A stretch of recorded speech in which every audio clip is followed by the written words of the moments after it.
Hari Om. So, to continue with the previous session, very explicitly and clearly, we have seen about the BMW, that is, the coordination between the mind and the body, and what practices have to be done now during Corona, the Kapalabhati, the full lung breathing, unlimited food and speech, etc. Understand?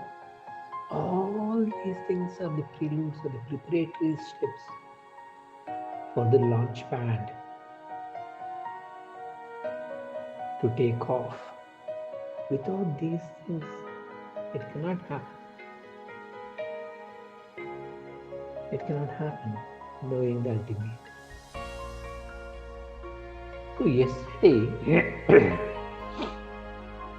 the words, the first line wonderfully explains about the controlling, but what we are supposed to do. It is a two-step program. So what are the two steps? Which is Tani Sarvani Samyamya. The first step. Yukta Asita Matparaha. The second step. Beautiful. So we need not even search what sadhana has to be done. Krishna himself is telling everything, what we are supposed to do, how we are supposed to do. Tani Sarvani Samyamya. This is by controlling all the senses. In fact, a few sessions back, we have seen about Sama and Dhamma. So here explaining in detail without giving that word Sama and Dhamma. Says all the senses to be controlled. This is the first practice. Understand? By controlling all the senses will we get that knowledge. Think. By controlling all the senses, because the first quarter of the 261 says Tani Sarvani Samyamya. So I have controlled all the senses. Wow, great. How did you control? Alasiyam. I am a very, very, very lazy man. A lazy person. I sit in one place like a stone. I neither do nor think. This will not work. Remember, laziness has no place in spirituality. Not only anywhere in the world, lazy person not appreciated by anyone, has to be dynamic like Mercury. Only then will be able to achieve. So, Swamiji, okay Swamiji, I'll do one thing. What? What will you do? Swamiji, I sleep Swamiji. 10 hours, 12 hours, 16 hours I sleep Swamiji. So, all the senses are under control. No seeing, no talking, no hearing, no walking. All under control Swamiji. Think, will that work? If that way to be the case, then all the people during night and by the time it is morning they would have got realized. Just like that. In sleep, all the senses, yes, do not function. Agreed. And the object of the world is not perceived, is not seen. Of course, some exceptions are there. We know people who dream a lot. They even in dream, they project their own world to their whims and fancies, or something which they don't like also. It's based on the wakeful state. Dream projections are basically based on the wakeful state, that reflections of that happen. So this is the first stage, withdrawing. And remember, withdrawing, be alert, be awake. And then what to do? Okay, I withdrawn. Next what? Yukta asita matparaha. What is it?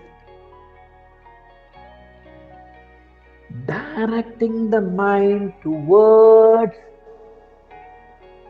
what? Him.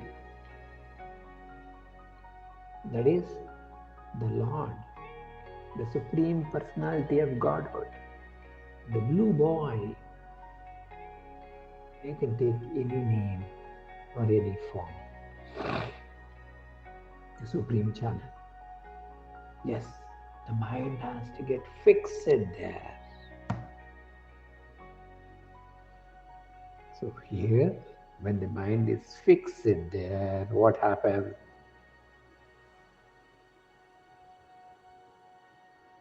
What happens?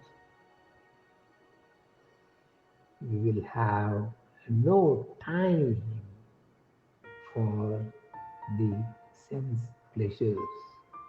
The mind gets fixed there. Something higher. Just imagine that in both of your hands you are having cotton, and somebody says and brings a big, what do you call, a gold bar and says, hold this. What do? Of course, there are some certain smart people. They say, oh, thank you. Kindly place the gold bar on this cotton. Yes, that is one method. But generally what we do is we drop the cotton and pick the gold. And if you want to hold it tight. Or else, the best example, if you have a hand full of peanuts, and then if somebody comes with a handful of diamonds and asks you to hold, then what will you do? No. Both the hands you have peanuts. Okay, let us consider. Or as you might say, from the other hand, all these things, we are all very, very smart and intelligent. Drop the peanuts, pick up the diamonds. Correct? Similarly, when we linger on to the higher, these things automatically drop off. So the drushya of the objective world falls. And the druk of the subject remains. In fact, this reminds me of a wonderful text called as Druk Drushya Vivekaha. The discrimination between the seen and the subject, the seer, whatever it is. Similarly, here, when we hold on to that pure, perfect Atman or God, then automatically the rejection of the sense world happens. It falls by default. It's a graduation, something like that. We graduate to that, and once we graduate, this goes off. Once we pass 10th, we go to intermediate or pre-university. Once we cross that, we go to university. Same time. It's evolution. What happens? So once we are there, then the rest becomes And continuously being in that state becomes samadhi, that state of holding on to the ultimate. So with this, we conclude today's session for now, and we'll catch up again later. Thanks for being with me. Krishnan Vande Jagat Guru.